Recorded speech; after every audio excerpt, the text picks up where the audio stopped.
Hey babes, welcome back to Coffee Over Apples. My name is Steph. I'm so excited. These are the books that live rent-free in my mind and in my heart. 2025 was a really good reading year for me. First of all, I set my reading goal to one book, and that was great because I had no pressure, and I ended up reading 88 books throughout the year. I had like a quarter of all the books that I read were 4 stars and up. And that's great. That's wonderful. Here are my top 10 books of 2025.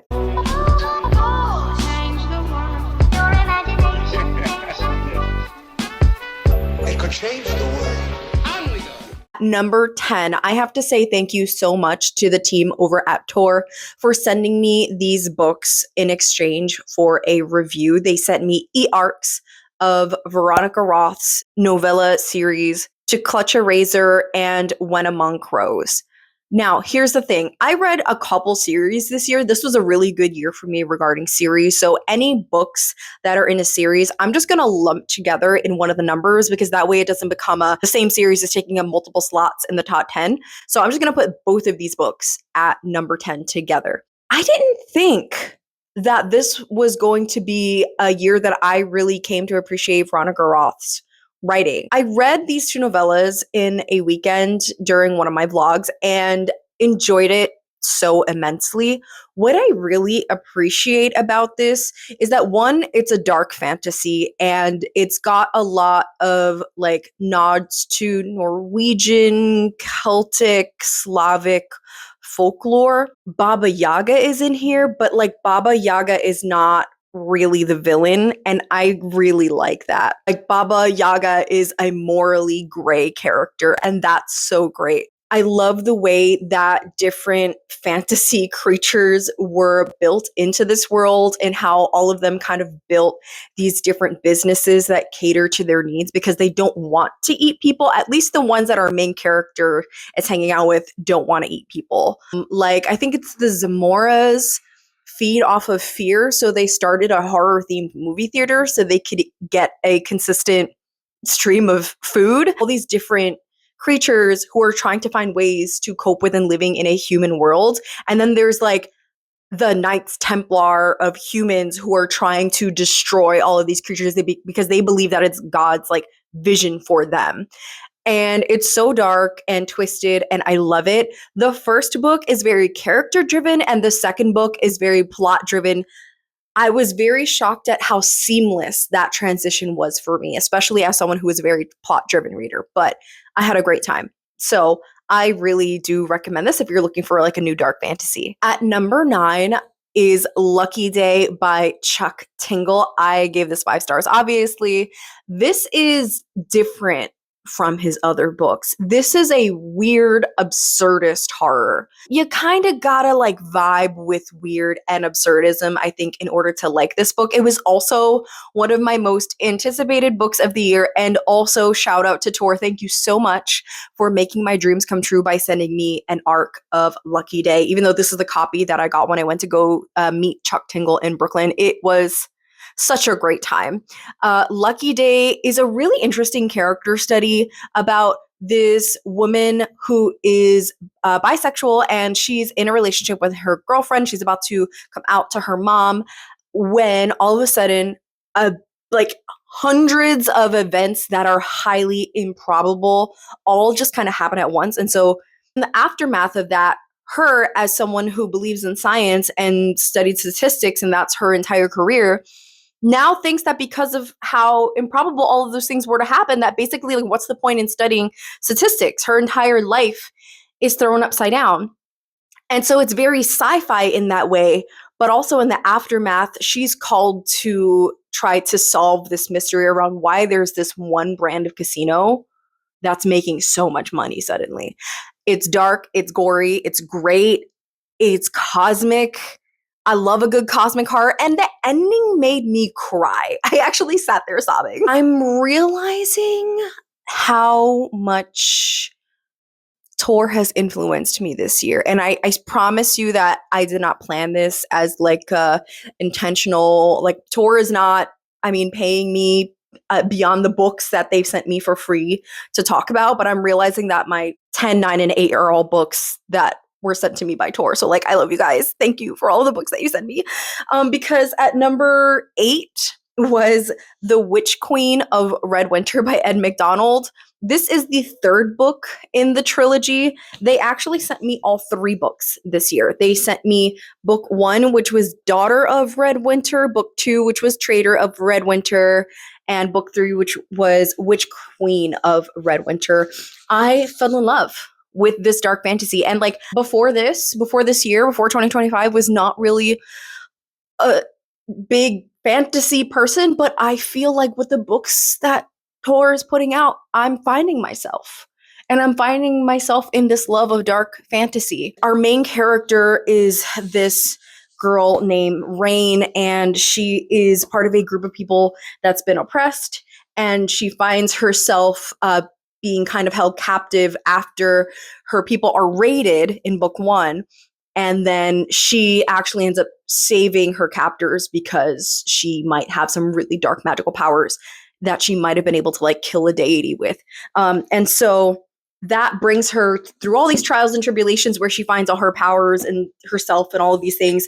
Also, she's by awakening, a really beautiful by awakening, by the way, and then ends up in a poly romance. And the ending of this was so delicious. I love the twists and turns.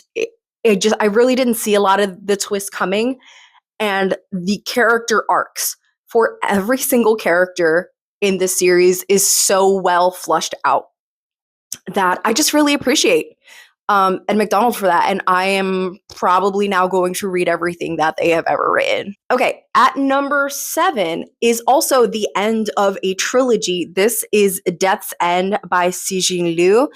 I think this was the first book of 2025 that I read, and the fact that it made it all the way into the top 10 at the end of the year, I think says something. First of all, look how thick this is. This is a brick, okay? I read the first book, which is The Three-Body Problem, and the second book, which is The Dark Forest, in 2024. Love them both. So that's why I'm not including the whole series. At number 7, this is an incredible ending. This was so unpredictable. This was wild. You can basically consider every tab that you see here to be something that just came so out of left field. I was like, this is the dumbest thing I've ever read, and I freaking love it. It's weird. It's strange. It's stupid. You ever read something so smart that it's dumb? That's what this is giving. And I really like this author for doing that. I am so excited for Netflix to continue the series because I watched the American adaptation on Netflix earlier this year. Absolutely love it. I see the huge differences that they've done with character development because honestly, Cixin Liu cannot write a character out of a brown paper bag, but the plot and the sci-fi and the science and the ridiculousness was so astounding. I had a blast and a headache by the time I was done reading this. At number 6 is a fiction book that I read for the Annotation Station, one of my book clubs this year, and that is Ring Shout by P Djeli Clark. I kind of knew that this was going to be a 5-star before I even went into it because a lot of people that I trust just were like, Steph, you gotta read this. And then also my friend Peter, I think, recommended this to me during like one of the prompts for my TBR game where it was like, have a friend pick a book for you. And Peter was like, you gotta read this. It's this really dark horror novella in which essentially we're following this band of demon hunting women in which the triple K are literal demons from the underworld who are rising up in the face of this cosmic horror to try to take over the world. I mean, isn't colonialism already taking over the world? Like, that's the problem. So it's not that far of a dystopia. But like, these characters were so great. This was extremely dark. I loved the way that hints were used in this. There are some things where you get questions answered, and there are some things that are like they're just beyond because they're pulling references from culture that it's like in certain cultures, magical realism is just realism. It's not considered magical, right? And so it's like these are things that we just know are. And I love the way that P Djeli Clark created these characters in this world off of the back of these cultures, and it's just so freaking fun and dark and twisted and gory and great. Next, I have A Bury Your Gaze, also by Chuck Tingle. There are 2 Chuck Tingle on this list this year. I read this in January and loved it. This is my favorite Chuck Tingle to date. I love monsters and I love cosmic horror so much. And these monsters were horrifying. The plane scene, if you know and remember the plane scene, lives in my head rent free. Also, this book is the reason that when I met Chuck Tingle, I gave him a Bears magic card. No, not Bears the animal. I'm talking about bears. This one had way more commentary on social injustices against queer people than Lucky Day did, and I just really love this. At number 4 is a book that was sent to me by Saga Press because I am a Saga Says crew member. Thank you so much to Saga Press for sending me one of my most anticipated books of the year, and a book that I also had a gut feeling would be a 5-star. This is A Game in Yellow by Haley Piper. Another cosmic horror. Are we seeing a trend? It's weird. It's absurd. This was just my year for weird cosmic absurdity, and I'm just living. I'm so happy. It is a dark and twisted exploration of lesbian relationships, polycules, and BDSM when you've got a dom femme who really wants to please their partner, but their partner has a kink that leads to some corners that are extremely risky. And can that dom feed into their partner's needs when they're not really willing to risk their lives for a kink? It pulls its influence from another book called The King in Yellow, which was written in the late 1800s as a speculative fiction. I didn't like that one, even though I read it this year, but this took it and went somewhere so delicious with it. I would say it did benefit me to have read the other book before reading this one because the references made so much more sense. I don't necessarily know if people who read this without having gotten the source material would get the same thing out of it, but I had a blast. And that ending,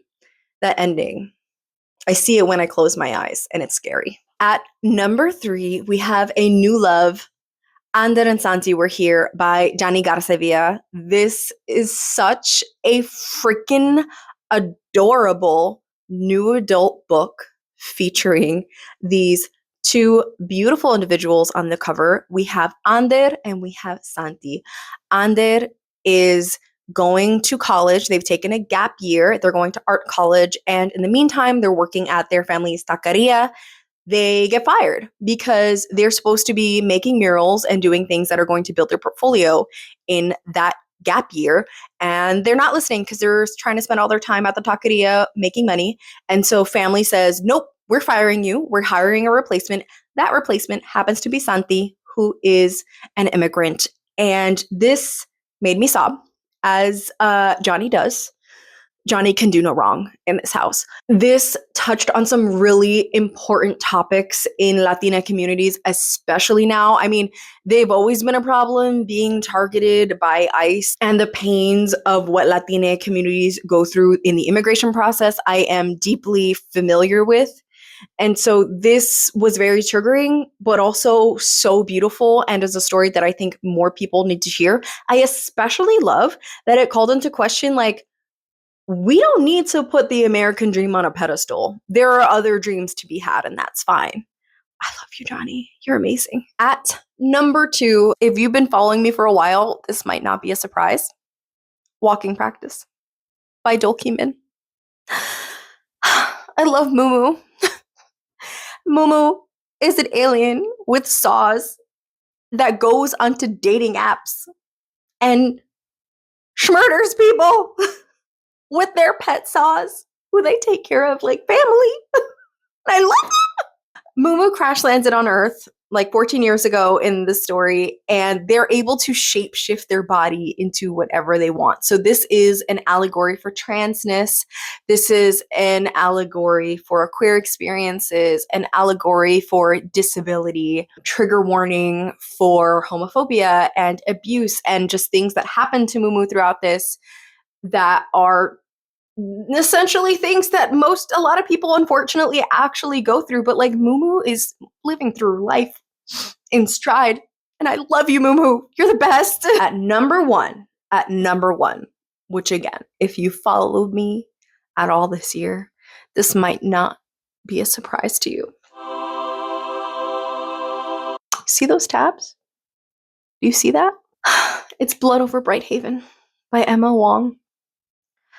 Only a minority person could write a story from the POV of a white character that is coming to terms with their white guilt so beautifully. It is heart-wrenching. I've never had a book make me cry in the first 15 pages. I was sobbing like a baby.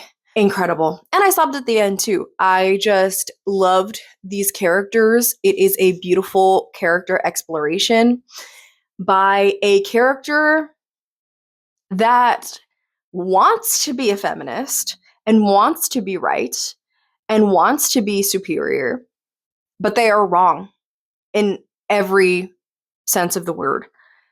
And they come to terms with the reality of what it means to live as a privileged person in a society that feeds off of the destruction of other bodies in order to maintain itself, and what sacrifices are being made in order to maintain that status quo. And can you continue to live in this society knowing the cost that it takes for it to run? It is just so sad and so amazing. You know, I love Tamil.